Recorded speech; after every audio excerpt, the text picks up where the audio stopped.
Hi. Hi, internets. How are you? Oh man, it's the internets. It's the internets. I've heard great things. I've also heard a lot of bad things too. But Yeah, it's really turning. I'm turning on my opinion on that. right, started out strong in the AOL days. It was really Yep. nice. As Bo Burnham said, a couple of blog posts. A Yep. vacation, travel blogs, chat room or two. Yeah, it was great. Yelp. But it's going downhill fast. It's bad. Well, It's bad. let's see if we can level up the internet.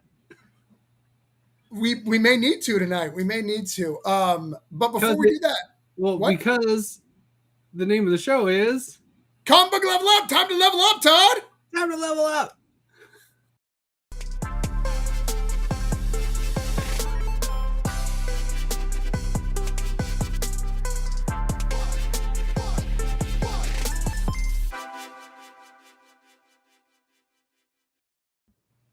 I didn't notice it till today, but one of the times when the angle comes this way, if you read it quick, it reads like comic book beef.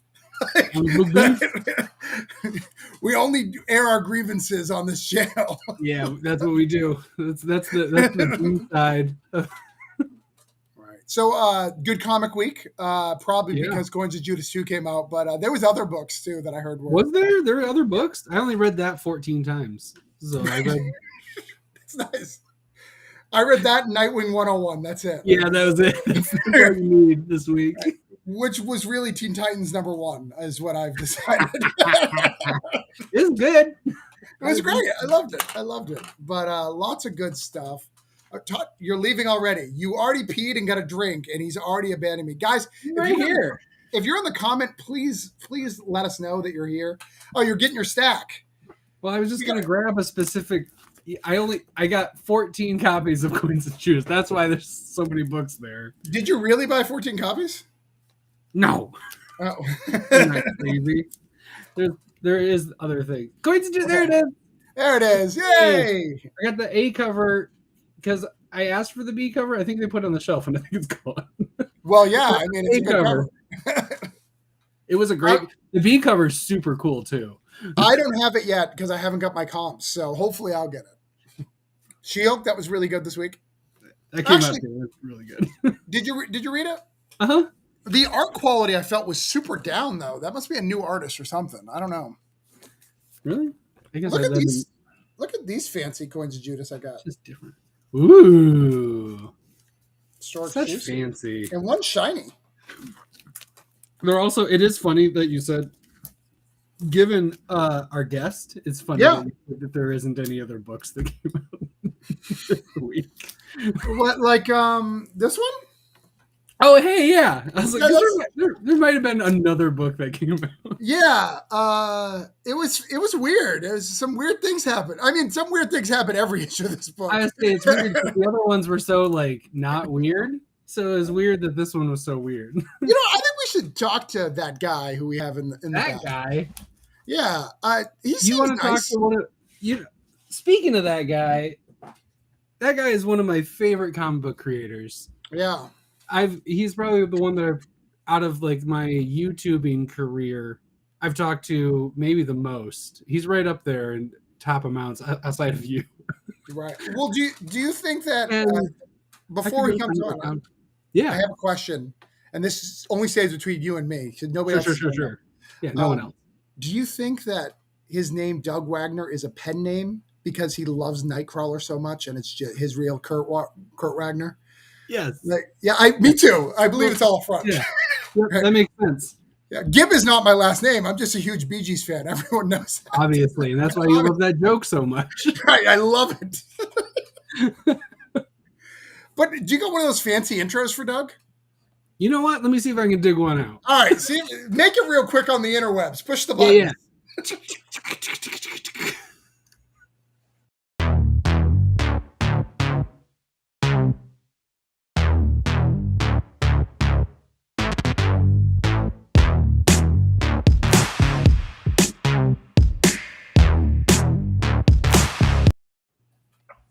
Oh, shoot.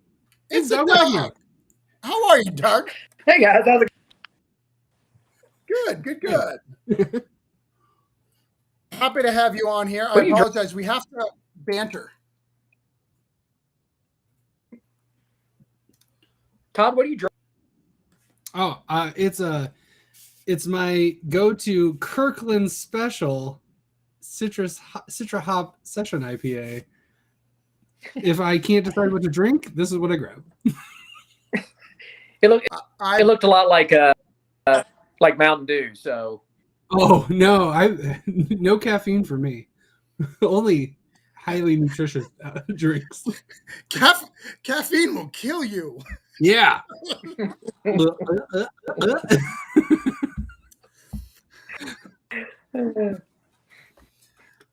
So welcome, Doug. Welcome to Comic Book Level Up. Oh, thank you for inviting me. I've been looking forward to this all week. Oh, nice. For a whole week.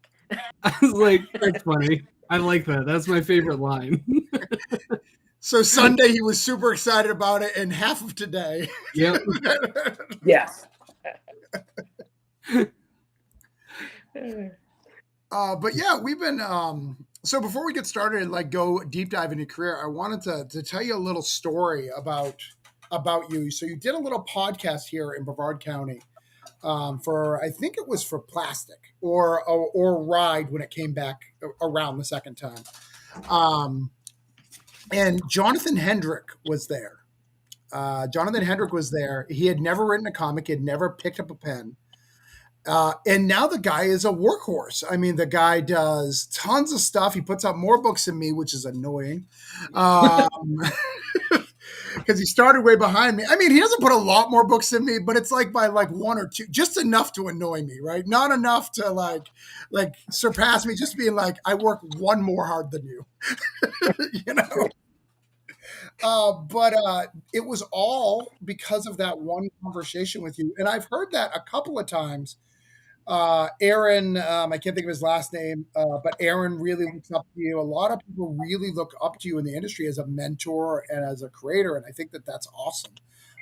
So you were one of our first hits on the show to praise that, because you help other people level up all the time. I mean, I know I've talked to Jonathan and Aaron a couple of times. I mean, it's super cool that they think I made him do it, but I think, I was just that catalyst to go, hey, just do comics, like just make it happen. And a way to make them feel like I mentored them, that's fantastic. Now the second question is, can you take it back? Can you go to Jonathan and say, hey, it's too much? slow it down. Yeah. I'll call and say, hey, maybe one less book.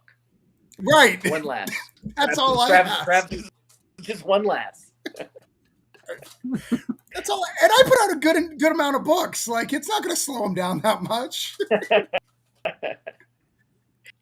So, Doug, what was your first book in comics? The first one I wrote? Yeah. That was Ultra Force.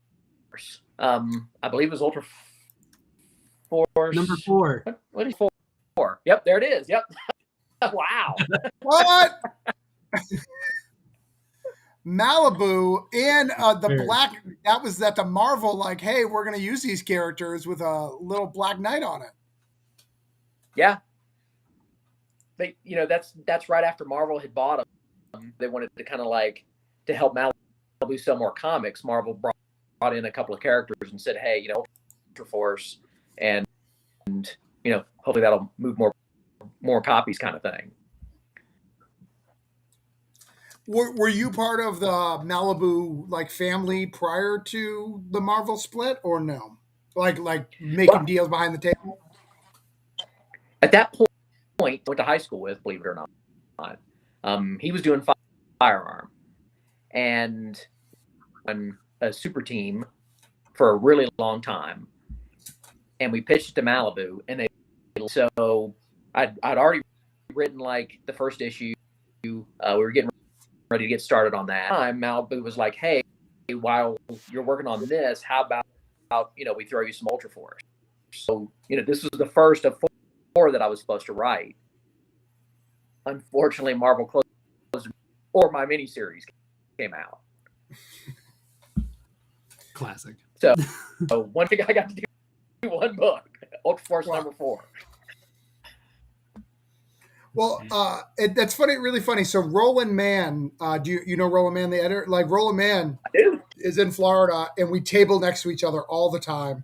And you don't even know how many people love Malibu, like who come up to him and have him sign Malibu stuff and just love that whole shebang. I don't get it. I read the Gambit Night thing, and I like the Badger because, it had cool cutouts. But that was my extent of my Malibu love. Prime was not a thing for me, but that's really cool. I didn't know that. But clearly Todd did. Good job, Todd.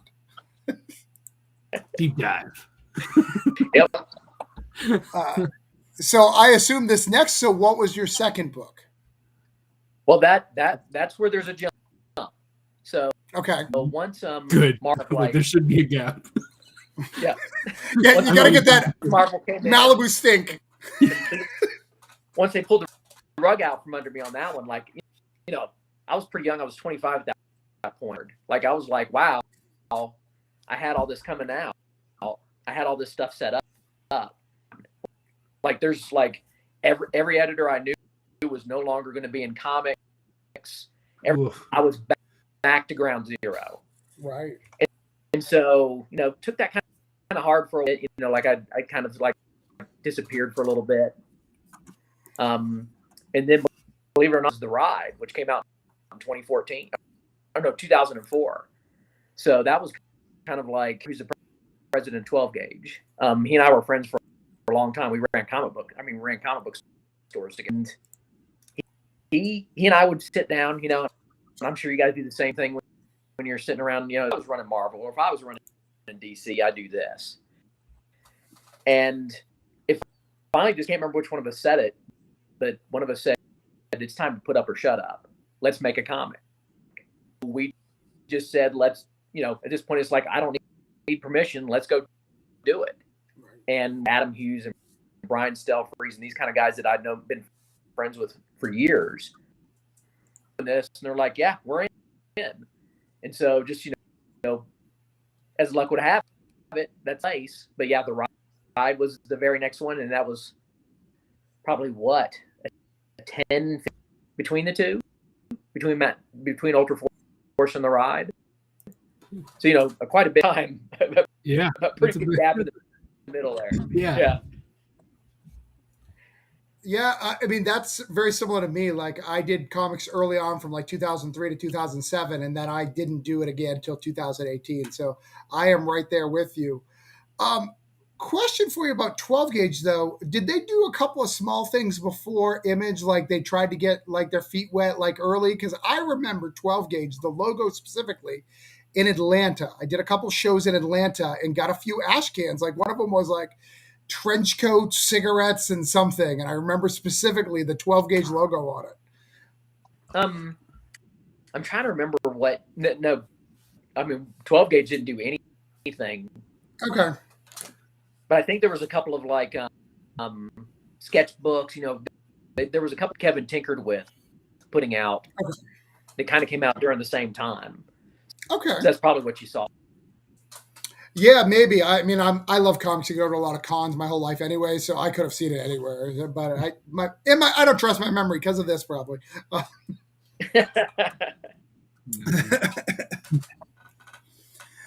So everyone loves The Ride. The Ride is a great book, especially me. I'm a crime guy. 100 Bullets, all that stuff. So The Ride, I was all in, loved it, was so happy that it came back in 2022. 2020. So tell us about The Ride, what it's about for people who may not know. I mean, the whole idea behind it was supposed to be an anthology, and we were like, we wanted all the stories to revolve around this 68 Camaro. It's almost like this comes into your life and things happen. Now, whether that's good or bad, that depends on, who's telling the story. I want to do like Herbie the Love Bug, where the car talks or any of that kind of stuff. But it was just like, hey, stories, but we wanted it to be all centered around the 68 Camaro. So it has to be somewhere in the. So that way people can come in and just write whatever they wanted to write as far as the story was concerned, you know, in a certain time period. Right. So that's, you know, I mean, I know it sounds crazy, but that's, you know, premise behind the book. I love it. I that's what I've been saying for years. The silver coin ripped off the ride. Yeah. I don't know if that's true. I mean, you know, anthologies that did things, you know, around an object before us. So, you know, I can't say. No, it's cool. I like, it's a good concept, and yeah, especially for trying to start something, it makes it easy to bring people in and have something, and you get these unique ideas around. It's really cool. I dig it a lot. Well, and you got the ride like right off the gate into Image, right? Like, no, or did it not start in Image? Oh no, it did start at Image. Yep. Yeah. So I mean, you right out of the gate, you're starting at Image, which is such a cool ride, such a different experience than everybody else, right? They all have these small publishers or, you know, books we've never heard of in some weird dollar bin that Todd can't find the graphics for, and we have to ask them for. You know, give me a picture. It's this big. Right. Right. Blow it up, Todd. Make the internet's work. Make it bigger. Make more pixels. But you know, you got right off the gate for Image, and you've been kind of Image ride or die, which is awesome. You know, I think a lot of people would like to, because Image is such a different company now than it was. You know, look at the Image. Every month in Image, there's like one new press person, and the majority of the people there are all people who are doing stuff at Marvel, DC, been doing stuff. You know, they're it's not what it used to be, where I don't know who the hell these people are. Pick it up because it has that eye, right? Right. Well, we just got lucky there. I mean, I think most of the deal there was we had artists at that time. So I mean, you got Adam Hughes cover, you got Brian Stelfreeze and Kelly Hamner in the first issue, Georges Genty, Dexter Vines, and Jason Pearson in the next issue. So I think when you have that kind of line, it had nothing to do with me. I think Eric looked at it and went, "Oh my God, look at the lineup," and we did put together a fantastic pitch. And I stayed up to like 4:00 in the morning. This is back in the day when you printed and stapled your. So this was like in a copier, making it look perfect, like going, you know, trying to figure out how to do this thing that Eric would like it, and then we put it in an envelope that we handmade, and we put it as the way to seal the envelope, an actual key. And so we sent that in. And so I was having the lineup that we had artist wise. I think that, you know, I mean, I think Eric was like, yeah, this is a no-brainer. Yeah, especially Eric being such an artist heavy guy, you know, artist that's where his focus is. Interesting. Any more questions about the ride, Todd? No, that's cool. I like you don't do that anymore. That's not, you don't like make special envelopes and got to sit next to the Xerox and Xerox it 14 times because you have to change something. And that's great. I love that. Now, and back in the day, and correct me if I'm wrong, because it's only hearsay. I've never actually did it. You know, it was a lot riskier back then, right? So when you submitted to Image, like you were on the hook for all the print and everything because they didn't have the capital like they have now to pay, and they still don't really, but you had to pay for this much print run. All that had to come out of your pocket. Maybe it still does. And then you get paid on the back end. So you have to figure that out. Yes, of course, you use the Image printer, so it's way cheaper than what, you know, I would get from mom and pop. But is that the way it still is, or is that just the way it was then? Or I know for some here, Rick Remender, I think those guys kind of get like a pass, you know, and get budget. That's not where I sit yet. So yeah, for me, I'm still on the front for everything. So, you know, the artist, the colorist, the writer, you know, I mean, the letter bill, you know, the solicitation fee, all that stuff, still kind of like I'm on the hook for that. Right. Wow, that's crazy. It's so weird, especially when you think of Image. You know, it's supposed to be this open door of level, but really you need a heavy skill set, knowledge set of not just the comic book making, but like the back end of the the business of printing and all that stuff as well. Well, Cost I per think, unit. yeah, I think one of the benefits to that is you have Eric's, just about as good as anybody possibly can. And so he's not going to publish a comic that he thinks is going to lose you money. Yeah. So, you've got to kind of, here's what I'm thinking, and he'll look at it and he'll go, he'll either, give you the yes or no. Is Doug going to owe me money at the end of the month? Because I don't want Doug to owe me money. And so I think everything I'm putting out is at least going to break even.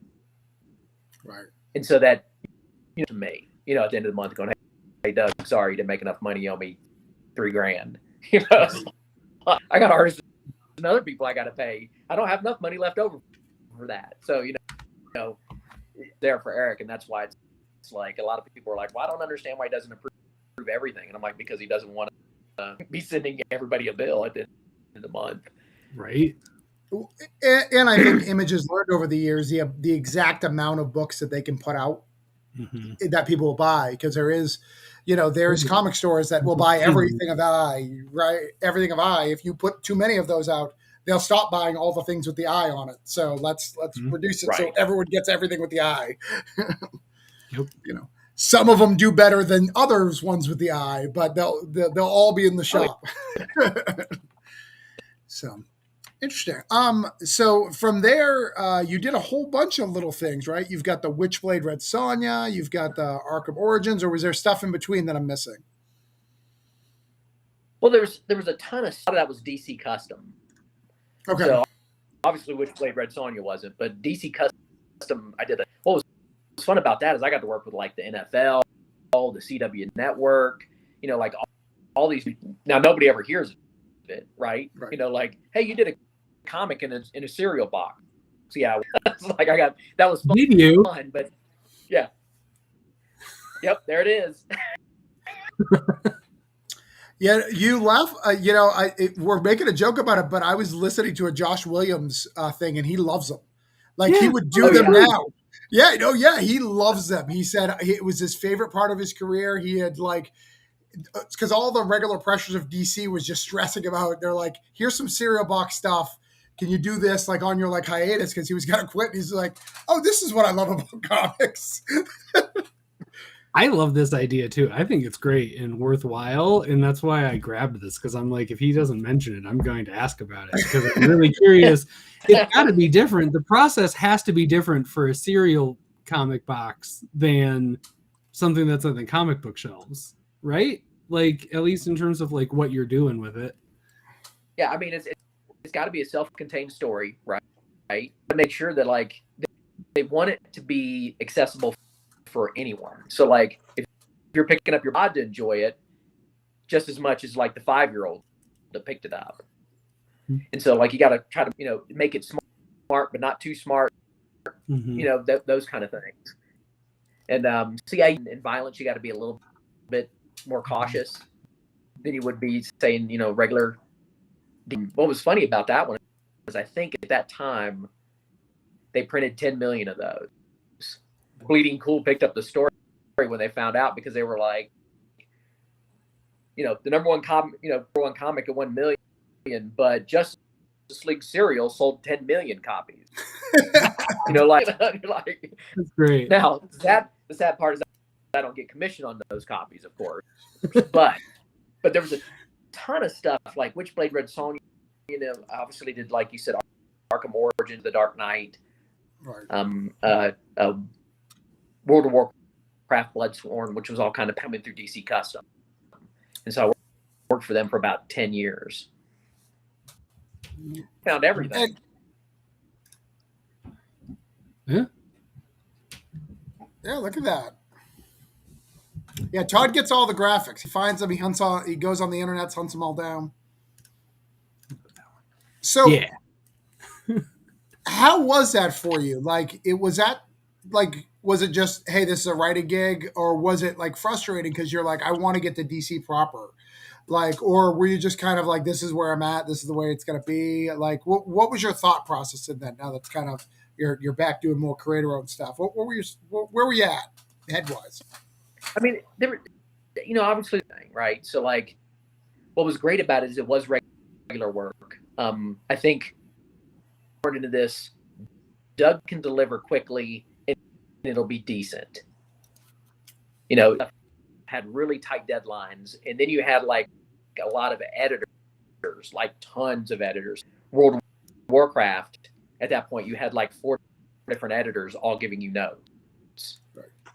I'm trying to think. Oof. Like General Mills and their entire upper staff has to approve your comments as well as your DC editors. Oh, and so, there's stuff where you get like over and over and over and over, and you're like, wow, this is the 19th, but I'm only getting paid once.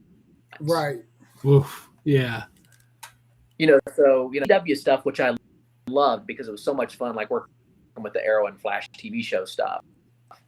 I was on call, like literally on call. Like sometimes I would get an email at midnight to finish your online comic based on this episode, and here's a clip, and we. Oh, jeez. And that happened twice while I was on vacation in a different country. So my wife's like, "Hey, it's time to go out to eat," and I'm like, "I can't. I don't know what I'm going to get up. Like I have to. I'm writing the Arrow. I have to turn it in tonight." Wow. Like those pros and cons. Again, it was fun. I loved everybody I worked with. But yeah, he's like, "Hey, when am I going to earn my spot at DC proper? Will they ever give me a shot?" And you learn kind of like a little bit of a wall there, right? For a lot of the creators, they're like, "No, we're DC proper, and we don't mix."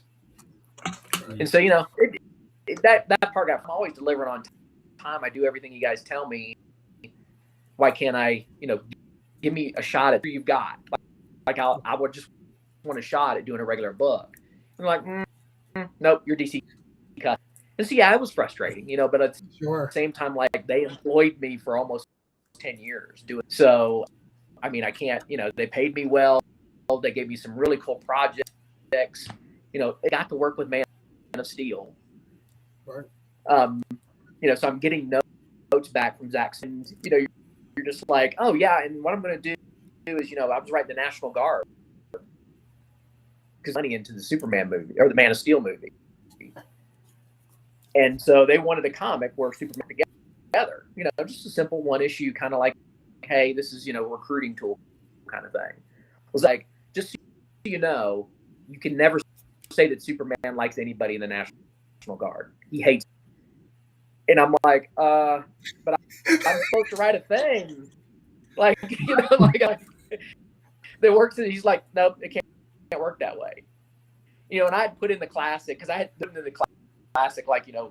Right, sure. The shirt thing. Of course. Yeah.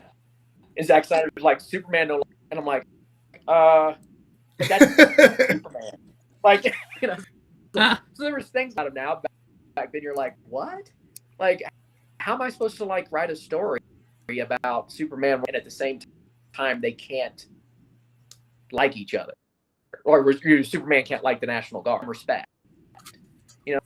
I'm like, it was just not the Superman I knew, and that's fair, right? I mean, everybody's got their, so there was stuff like that would happen along the road, but like overall, dude, it was a great 10 years. That's cool. I mean, his Superman kills people, so I mean, he doesn't really fully craft Superman.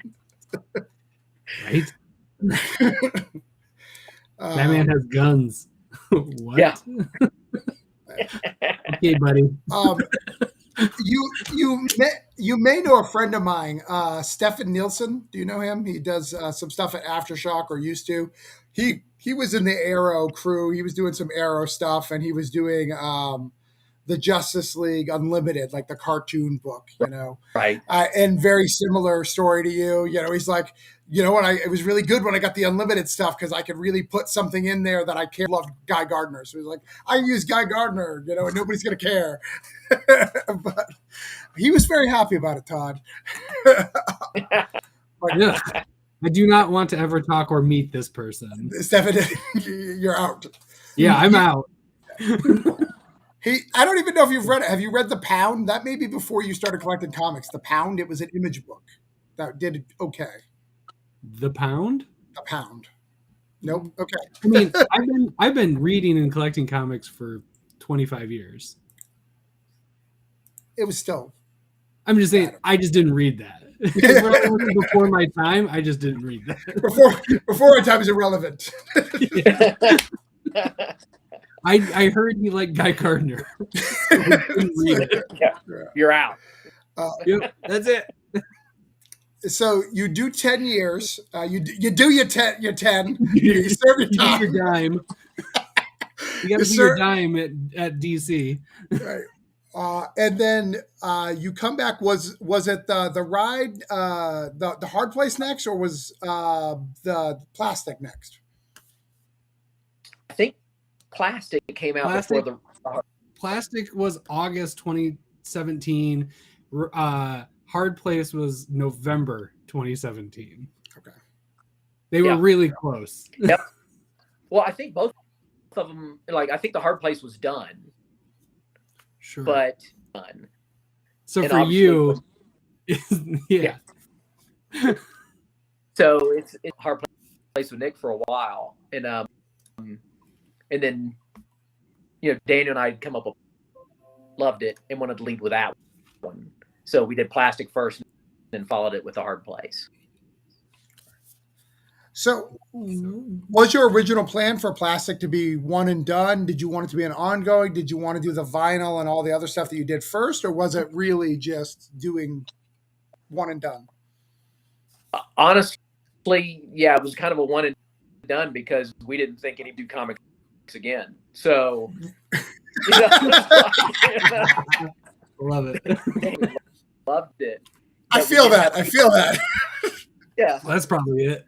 We had people whispering in our ear, like, don't do this book. It's going to ruin your career. Amazing. And so, you had that kind of like done. Nobody's going to read it. We just happened to be lucky that, like, Eric loved it out of the gate, that he loved it out of the gate. So we kind of felt good about that, but we didn't expect it to take off the way it did. So, yeah, at that point, it was just this, and, like, maybe people will forgive us. Maybe nobody will ever read it, but we have to do it. But it's such a classic story. How could they not get on board? I don't understand. And nobody writes love stories like you. Go to show. Yeah. No one does. They don't. They definitely don't. 100% fair. Right. But I mean, dude, like, I'm at cons all the time. And at one year, a guy came up and was asking me what Plastic was about. And so I just said, hey, serial killer sex doll. And apparently he tried to have me thrown out of the show because it had a sex doll in it. The serial killer part's fine. Yeah, the serial killer part was fine. Sex doll was over the line. Yeah, so it's just one of those. When we came up with Plastic, we thought like it was not only going to be one and done. We thought we were going to be done. Like it was like, oh yeah, we're out. Like it had been quite the mic drop for that to just be like, and that's the end of the career. Here's Plastic. Goodbye, everybody. If you don't love me at my cereal, you're gonna love me at my Plastic. Yeah.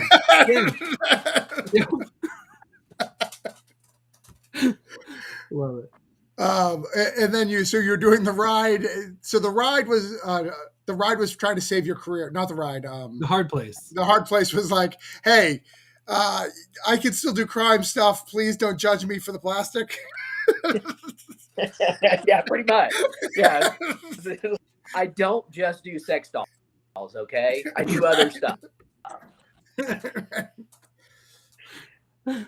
Though a book about a sex doll and the Hard Place being your follow-up is probably not the best titles to keep going. No, well, I'm a fan, to be honest. I think it's great. But no. Keep going. I was going to say, people talk every time since we announced that you were on here. I don't know about Utah, but everyone was like, I love Plastic. And I'm like, have you read vinyl? They're like, oh, I never got to it. I was like, what the hell are you talking about? If you love this, you're doing it wrong because it's right there. But I was gonna curious because I feel like plastic really lived well. It aged very well for just everybody. It's one of those books that I hear people going back on because I had the singles at one point and I don't know where they are because I remember hearing the premise and I'm the opposite of that one guy where I'm like, how do I invest in this idea? Because this is just freaking nuts. Let's go. Especially given what was coming out in 2017. It's just like this was uncharted territory for like the shop that wasn't behind the red curtain that I wasn't allowed to go into. Yep.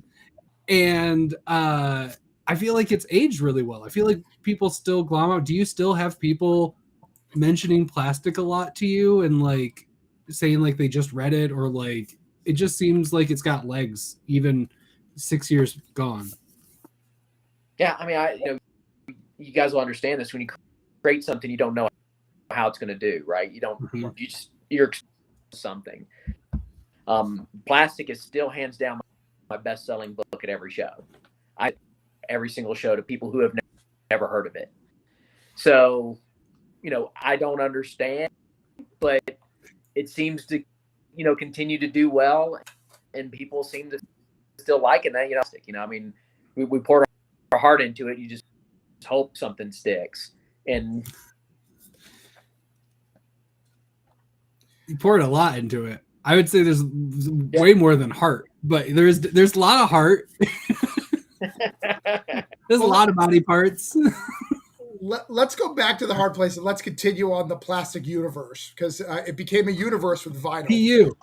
Which, by the way, whenever you're ready to do one shots of all the other serial killers, I'm in. Like, please do a one shot of every single one of those serial killers. I am all in all day. I love vinyl. I think it's a beautiful piece in all its madness. Nice. Look at that. I didn't grab my vinyls.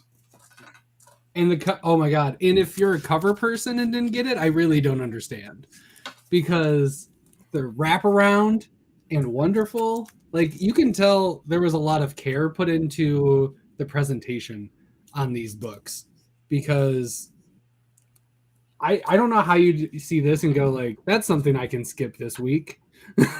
Yeah, Daniel killed it on those covers. Oh, it's so good. Yeah.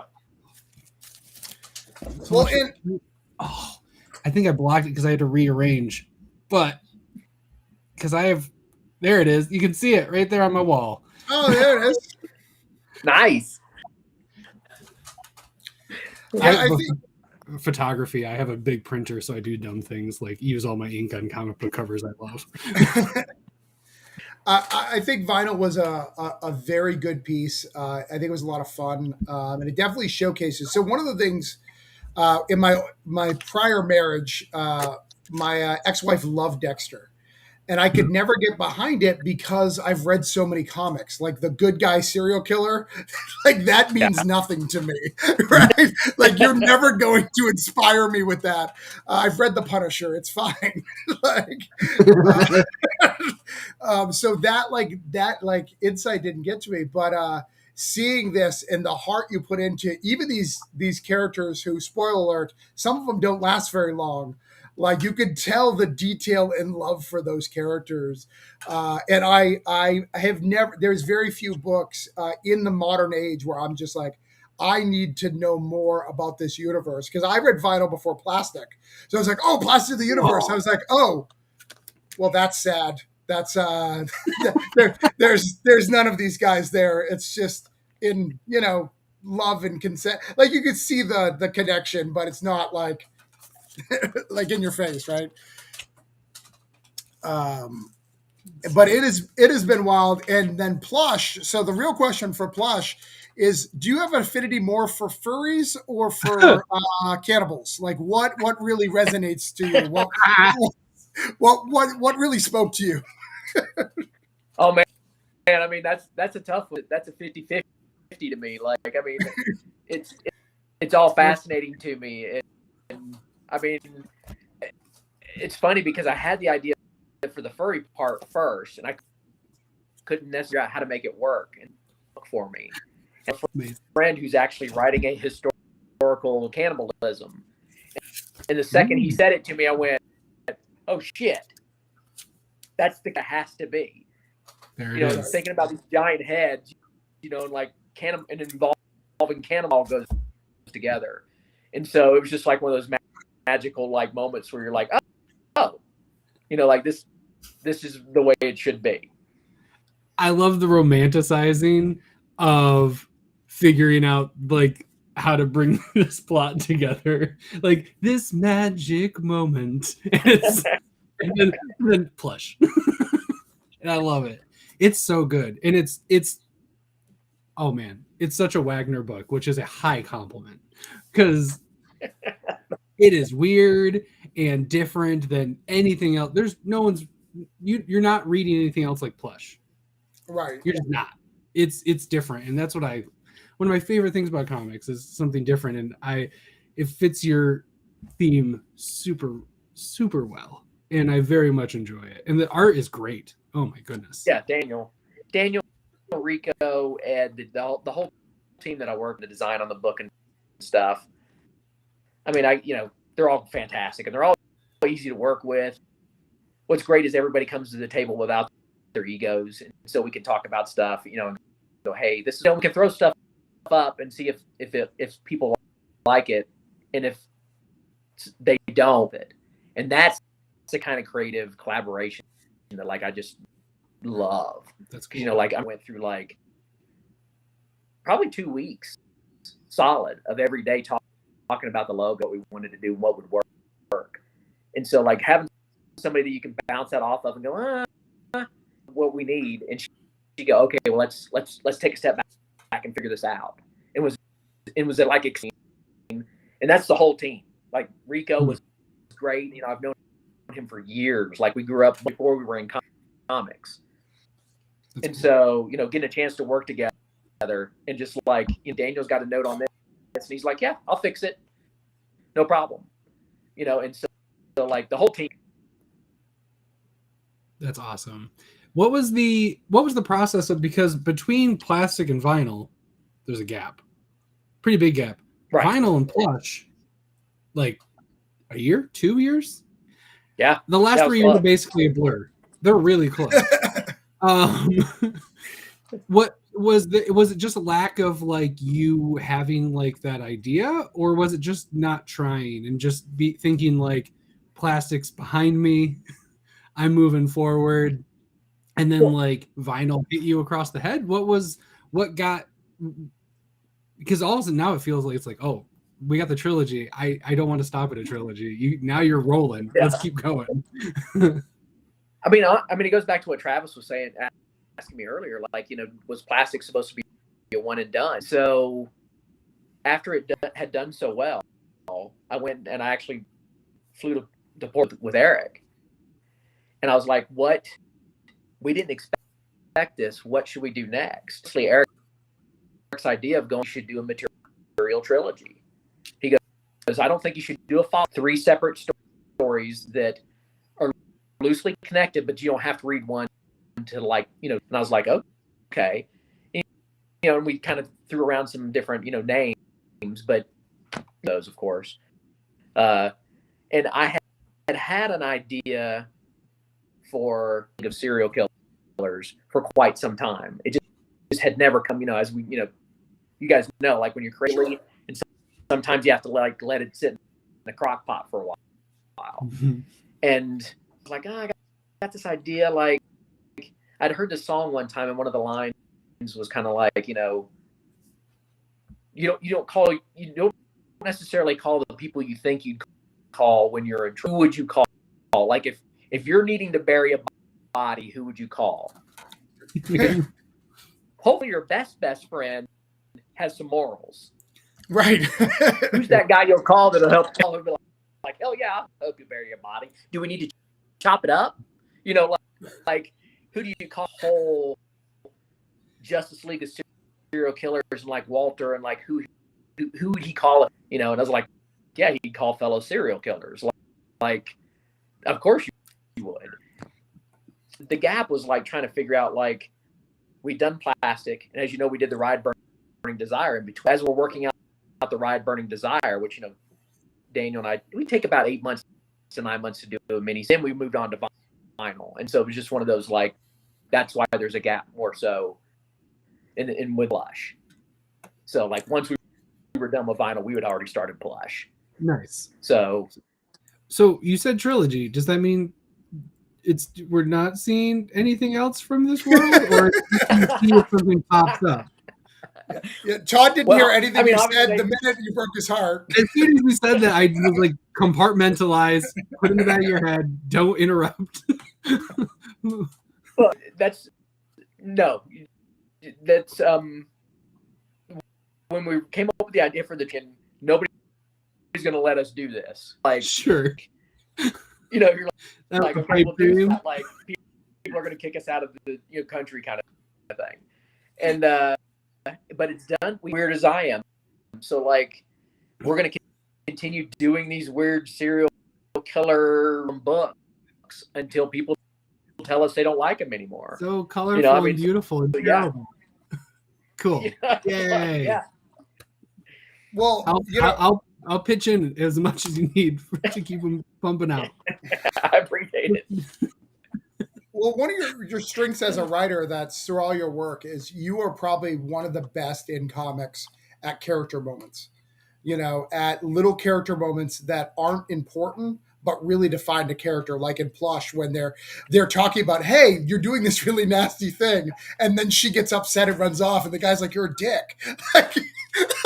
like nothing moves forward, but it's so important to understanding all these characters, the way they view what's going on. And you do it very well in Vinyl when he's talking about, like, I need this cop. Like he completes me. I can't do this without him.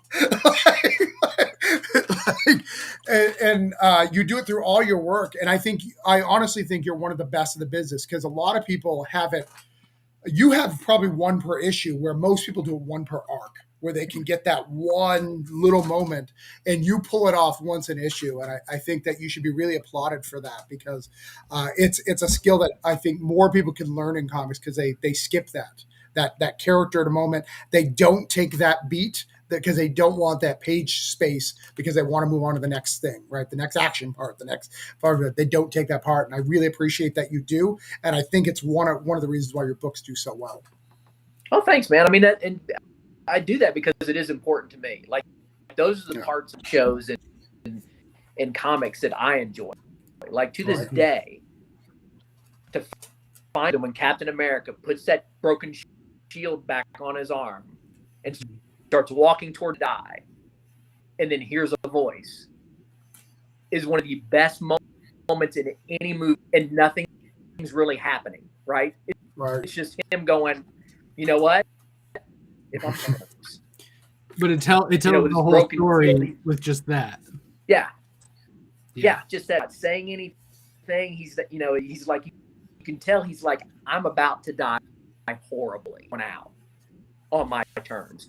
And when you do stuff like that, to me, that's the kind of stuff that always makes me cheer moments. Right. And if I can get close to anything like that in any book I do, like that, more so than, like, of course, Walter killing Madeline with the sun, my favorite things ever. But it's the character moments, right? That, like, really, glorious. I have people come up to me all the time at shows and still use the term glorious. You said earlier, Travis, like, he's not in the comic a lot, right? But, like, moment that sticks with people, and people go, man, that's, if I go out, I want to be that guy. That's, right. I really appreciate you saying that, because I really strive hard to, like, have good character moments in the book. Yeah, no, I think it's good, and I think it's a good use of your space, because, like I said, most writers will just go over to the next thing, and they'll skip it to get to the next thing. And as a writer, and you being a writer too, like, sometimes you just have to do that. It sucks, because you don't have the page space. You got to break, you got 22 or 24. If you're indie, you get 24. If you're not, you get 22. If you're Marvel, you get 20, right? Like it goes backwards. You get less and less chance to do that character space. But I think every time you do it in your stuff. I think it always matters, especially in Yumi. I'll say it right today for you. Like Yumi, there's so many in this of character moments that I think are really good. Of just her and the Walkman, and and her and just here is who she is. Like when she's not being a badass and not being drawn by Holt Silver amazingly, because I didn't even know he's capable of this art. Like there's those beautiful moments that make the book special, right? And it's through all your work. It's through everything. Well, thank you. So, speaking of all your work, we did miss one thing. Yeah, let's go. We got a whole bunch of things. There was a stop along the way between vinyl and plush that also came out through Image that I really liked and was not prepared for at all. Beware the Eye of Odin is a book by Doug Wagner. Hey, me too.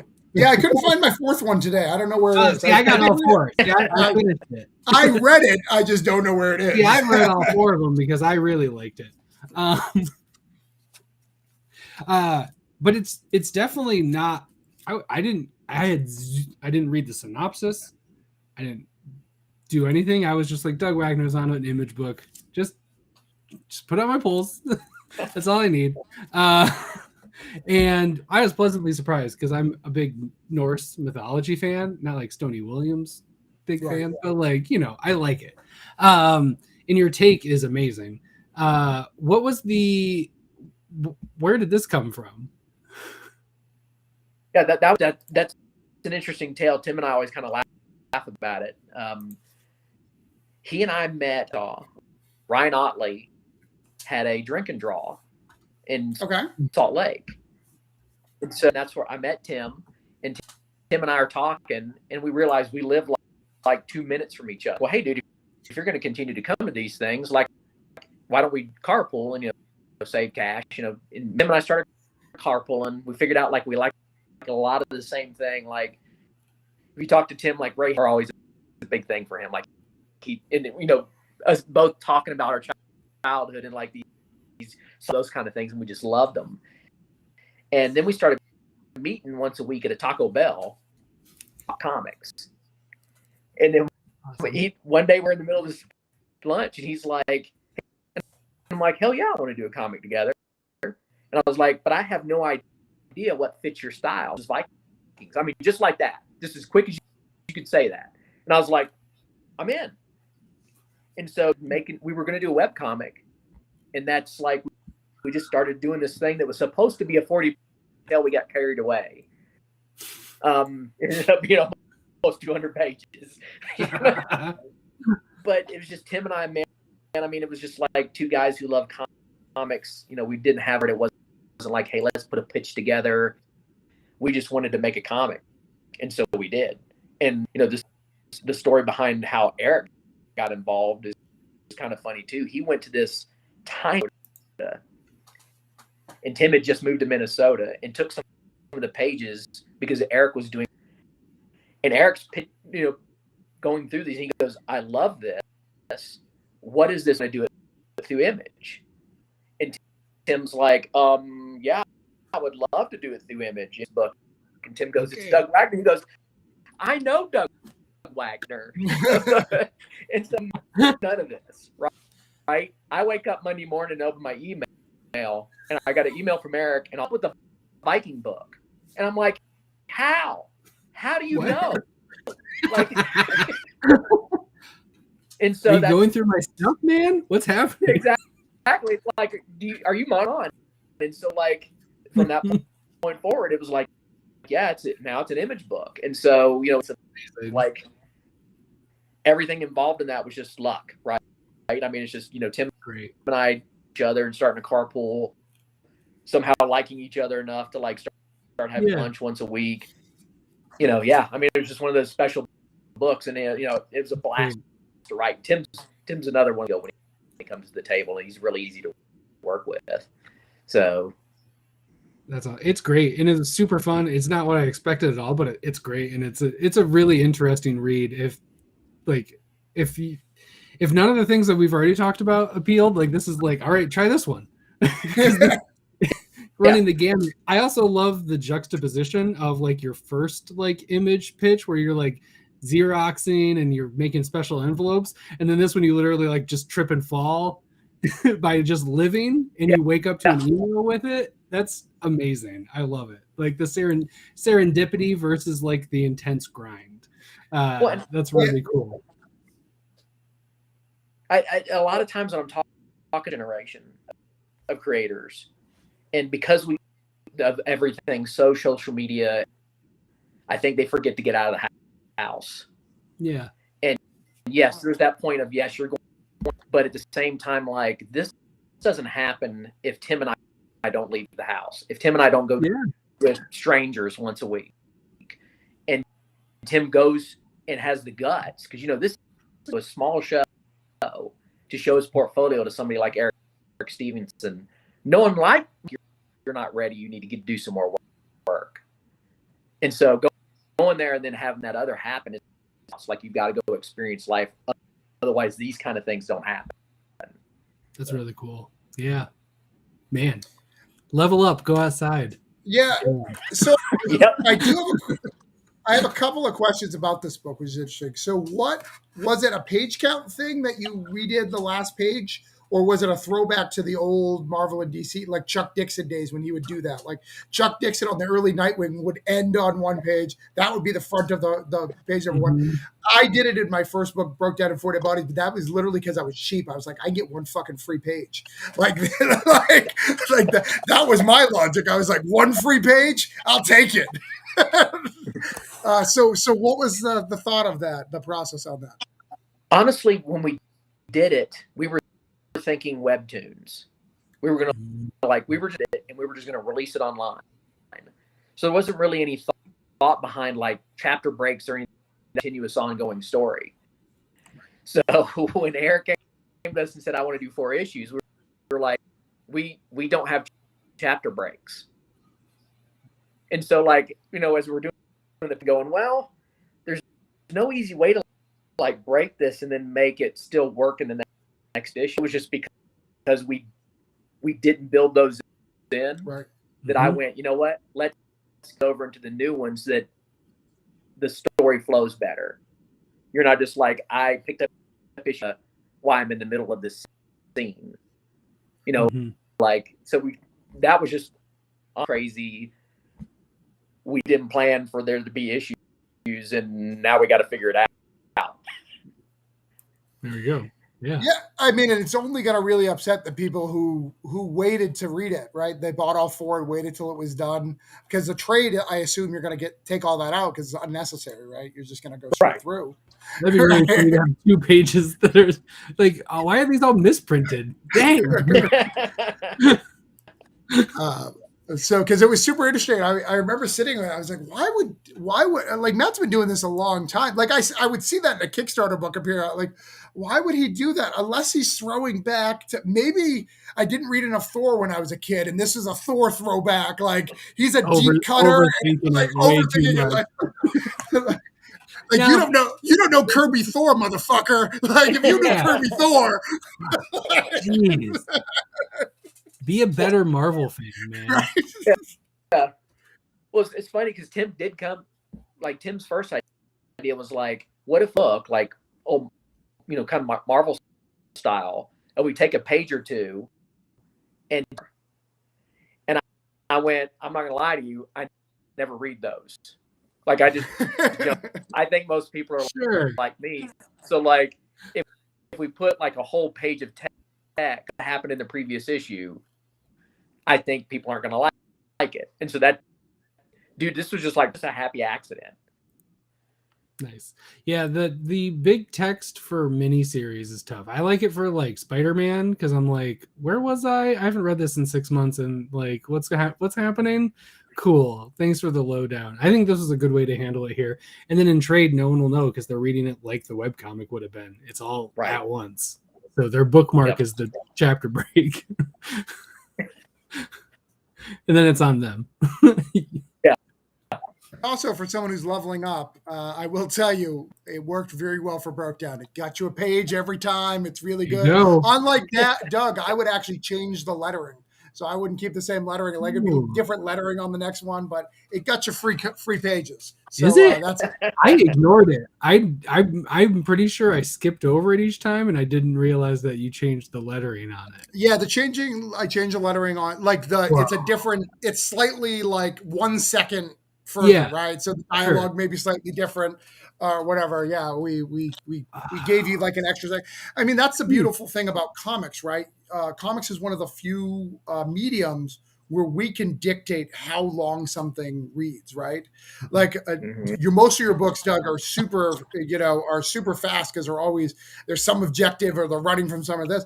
Where even in this one, like the battles, the way he cuts out the panels, like it really slows down the pace to show this is going to be a long battle. We're fighting the trolls versus the rock people. I can't think of their names right now. Like this is going to take a bit, so the panels break up, and that's a beautiful thing about comics is we can kind of dictate how long someone stays on a page.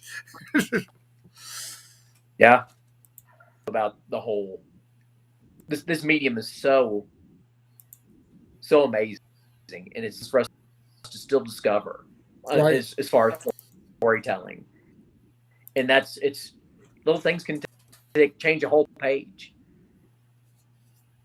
Mm-hmm. Yeah, I love it. Cool. Comics are great.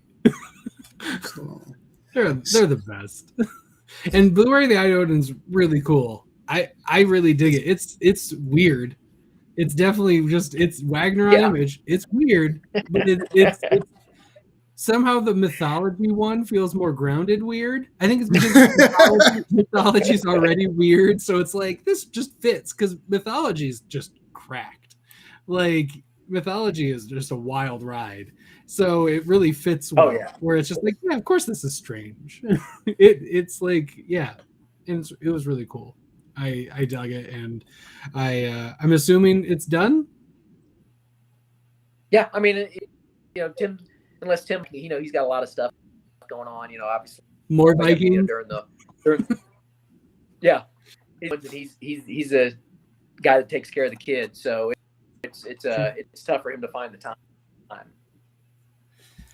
Well, and if you don't know, a staple of indie comics, if you go to any con or thing, is you eventually in indie comics have to write a Viking book or an angel demon book. Like, I don't know why, but it is a fact. Like most people, if you look at their old portfolio, it's a Viking book or an angel or demon book. I don't know why. Where's the Viking angel demon book? Yeah, exactly. Get them all on at the same time. Like that's You're the eye of Michael. But it is wild. Like, and it was such a weird, like his Viking books, there's always a Viking book on the shelf every month. Like there just is. It's not all the same company. But Image has tended to stay away from them. So it was really shocking when I saw it. I was like, oh, look at that. There's a Viking book coming out for what? Matt Wagner's writing a Viking book for Image. Because it's a Viking book by Doug Wagner. So it's like, what is going on? It's not like basically, I watched this on TV from the Vikings. Right. Like, it's definitely a different take. It's wild.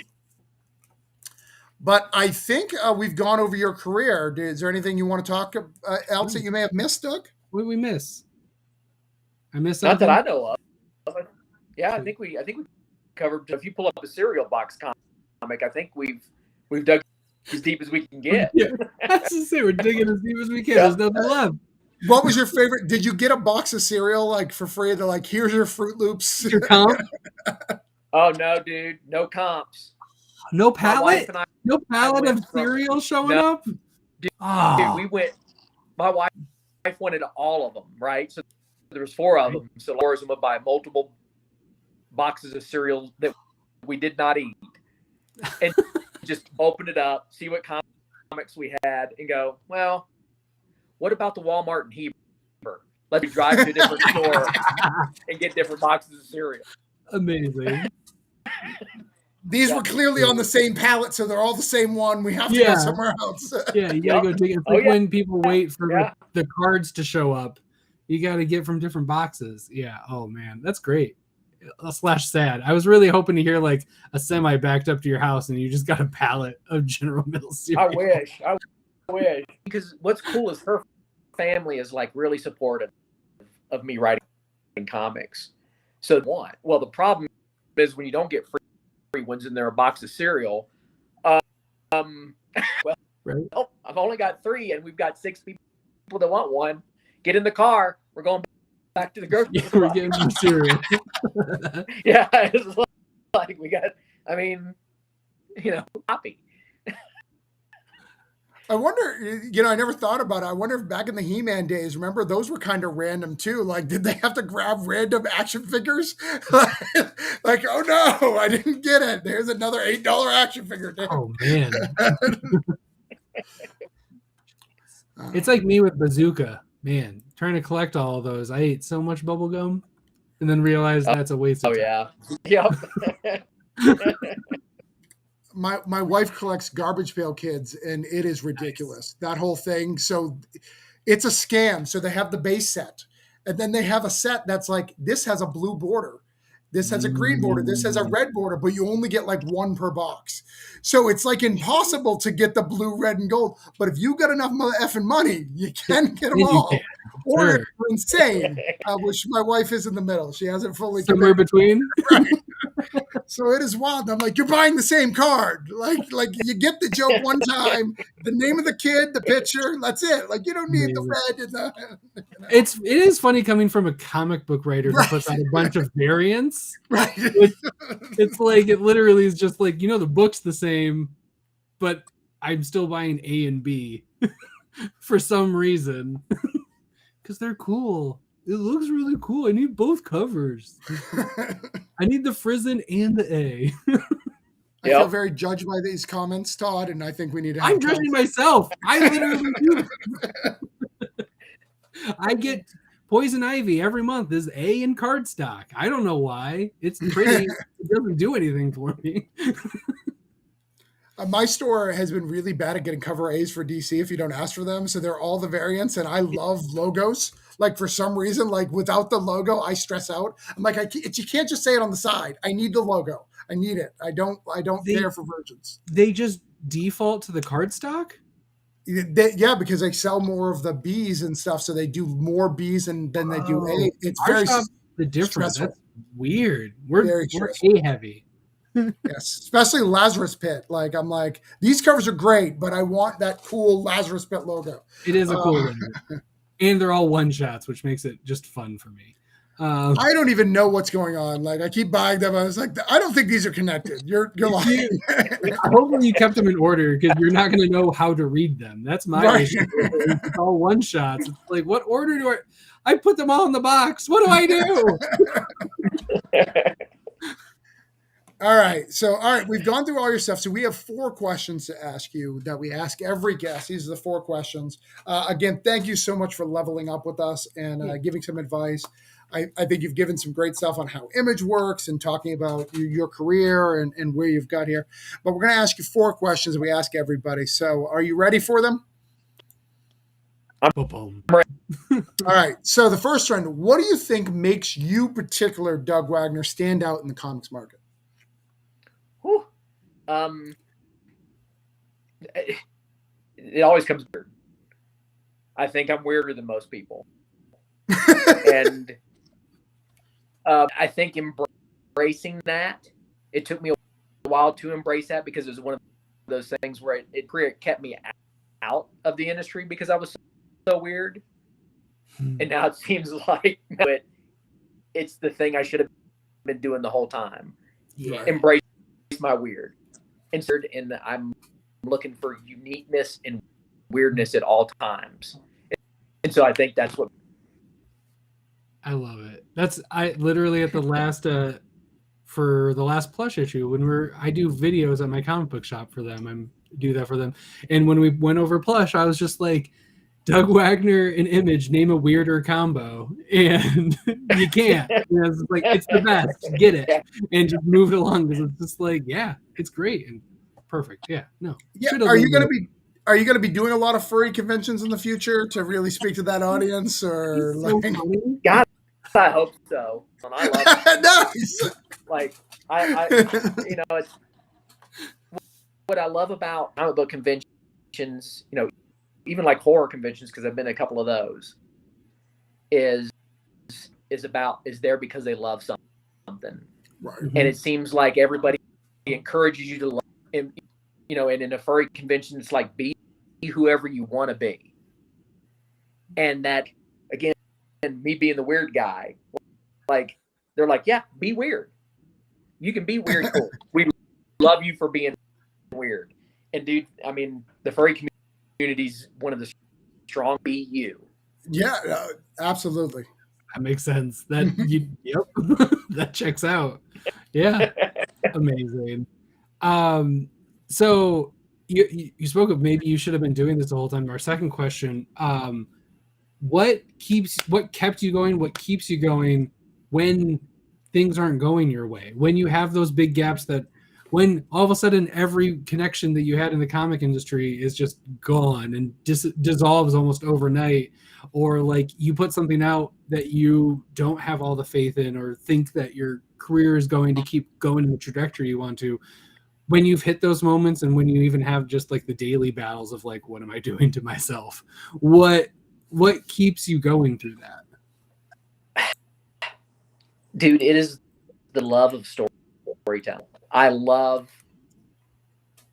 those days where, like, maybe you get a break or whatever you're doing, by yourself, and a story comes to you, and you're like, oh my God, I want to share. You're living it, and you're having this fun experience, and you're like, I want to share. It's just, I want to share these crazy stories that come into my head with other people and make the same impact.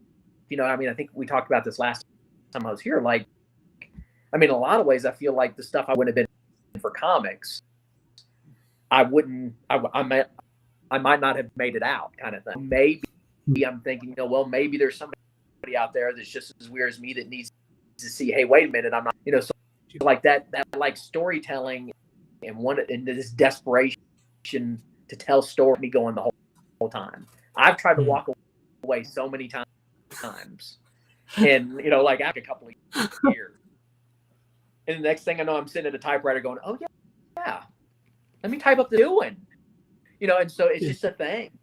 Like, I love it. I absolutely love it. Amazing. That's great. You're skipping past the whole big part. So Doug Wagner still works on a typewriter. Like, he does not use a... I was going to ask. I was going to let it make sure he's finished, because I love that. That makes me really pleased. And the plushie is a cannibal. Hi, Doug Wagner. Now we're cooking. You pull the page off. Oh, man. There is a literal typewriter store in Portsmouth, New Hampshire, and it is the most fascinating thing to go in. Amazing. My daughter was like going crazy. She's like, I need to buy one. And they were like they were like all really old. Like, that was kind of the thing. So they're all like, I was like, I can literally buy you a laptop. Like, it can go on the internet. I don't even know what to do with this $900 typewriter that you want. And how are we going to bring it on a plane? Like, we live in Florida. Like, what are we getting? Those tray tables aren't strong enough for an old typewriter. One carry-on. Yeah. What's your carry-on as a typewriter? Do you use what type of typewriter do you use? I don't use a typewriter anymore. God, dang it. I was really hoping you at least were like, I just upgraded to an electric typewriter, so I can backspace now. He's got that all white pen to scroll it up, and he's got a clear and go back. White out. That's good stuff. Oh, so good stuff. Good stuff. All right. So the question for you is, the next question is, what does leveling up in comics look like for you? So someone who's been, you've done a lot of Image, you've worked for DC adjacent, you did a Marvel or Black Knight. I mean, that's a movie guy coming out. So, I mean, you made it, is what most people would say. But what does leveling up look like to you? What would be, if you could dictate your career, get people to answer those phones, what would you want to do? What would be a level up for you? Oh, man, I think there's two parts to that for me. So, like, try to up my game with every miniseries I do. And if you'll notice, like, even the way we told the story in the first one, like there's no double, well, there's plastic, and then there's double page spreads in vinyl, but we did them differently, and we're doing in plush. It's going to be different than what we did in vinyl. So for me, it's like always trying to find like telling a story, just even if it's small increments, like trying to be better at doing. Leveling up, man, that's a tough one. I mean, I only talk, I think, about maybe getting to the point to where we're accepted enough that we could do an ongoing. You know, because ongoing is really, really, really tough nowadays. People love miniseries, and it's tough to get them to buy into an ongoing. The success of, say, a saga or a monstrous, you know, something like that, you can keep doing it for years and being able to play with the characters, you know, because we fall in love with these characters. Like, I love the characters. That's all I had to do all day was play with those characters. But, you know, financially, it's almost, so, you know, I think leveling up will be like, can we get to the point where we can deliver a story really by it for years? That would be leveling up for me. Amazing. I really hope you level up, because I want the Doug Wagner ongoing. I want the 35 issue weirdness. Yeah, I want to see what happens when you're stewing with these characters for even longer, because you make do with like a handful of issues. It gets real weird. So, man, the evolution of them. Let's go. Which my final question would be, what would you want your next level up to be? And I'm counting what you just said to be that, because that's definitely your next step. Like, yeah, I don't see something in between those things. You're at that level where I won't be surprised when I hear about the Doug Wagner ongoing Image title that's coming out in 2024. I'm calling it here. Yeah. Yeah. Dana Black says loves the work. Yeah. Doug. Yeah, I think that's such an interesting thing, you know, and I think that's why Kickstarter does really well. Like, because if you've noticed, Kickstarter people are getting to issue 6 and 7, and their fan base is growing lower. And I think it's because I think there's people who are interested in that, but I think that when you go to a comic store, if you miss an issue or you decide to like drop it, you want to trade weight now, I don't think they realize how much that hurts a creator, right? Like financially. Right, because you always get that 50% drop at issue 2, and then like so on and so on and so on. I don't think I think if more people realize that, but I think on Kickstarter, because it's crowdfunding, like this doesn't happen without you being involved. This is not necessarily true, but there's that belief. I think that's been able to do that, where you know stuff. It's really interesting to me. Like I actually am kind of on the same path. I've done a lot of miniseries, and I realized that you know. It's because I'm afraid, like, but all my indie guys, all my greats that I inspire to, like Cerebrus or Stray Bullets, like they didn't give a shit if people were reading them. They just kept making them. Like they didn't give an F, and that's what made them great, right? Because eventually they were just like, dude, we got to give you a Marvel or DC because you're not going to stop. Like maybe this will stop you. Like, will this? No, will this shut you up? Doug LePage, you're still writing Stray Bullets. Why are you still writing Stray Bullets? Yeah, I mean, dude, honestly, you have to say the same thing about Robert Kirkman did Invincible and Walking Dead when it wasn't making money. Nope. He's like, I don't care. Eric Larson. I don't think Savage Dragon made money for years. Yeah. Still going. Does not give an F. And that's a beautiful state of mind to get to. We just got to figure out how to get there, Doug. Yeah. So I know when you did this once, you said you had a plan for this. What's the direct market plan for this? Like this. Meditate on it. Is there a direct market plan for Yumi or no? Not currently. You know, it's one of those deals to where like we have to. There's a lot of moving gears in that one. So once we figured out the market for that one, it's just figuring out how that's going to work. So, you know, stuff. I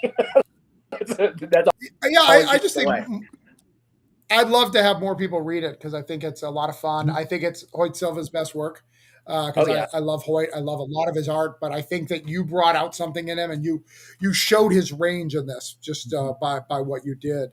Because I love it, you know. But he's got a little baby now, so he's probably not even drawing comics right now. It would be my guess. I haven't heard anything from him in a bit.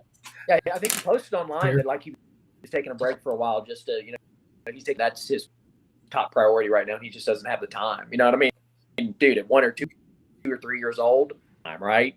Yeah, it's spend that with the kid. Like, yeah, good for him for having that thought that you should do that. Right. Yep. Totally agree. Yeah. Amazing. But I think that is it. We are wrapped up. You have leveled up for those viewers, and Doug Wagner, you've leveled up. Todd, you've leveled up today.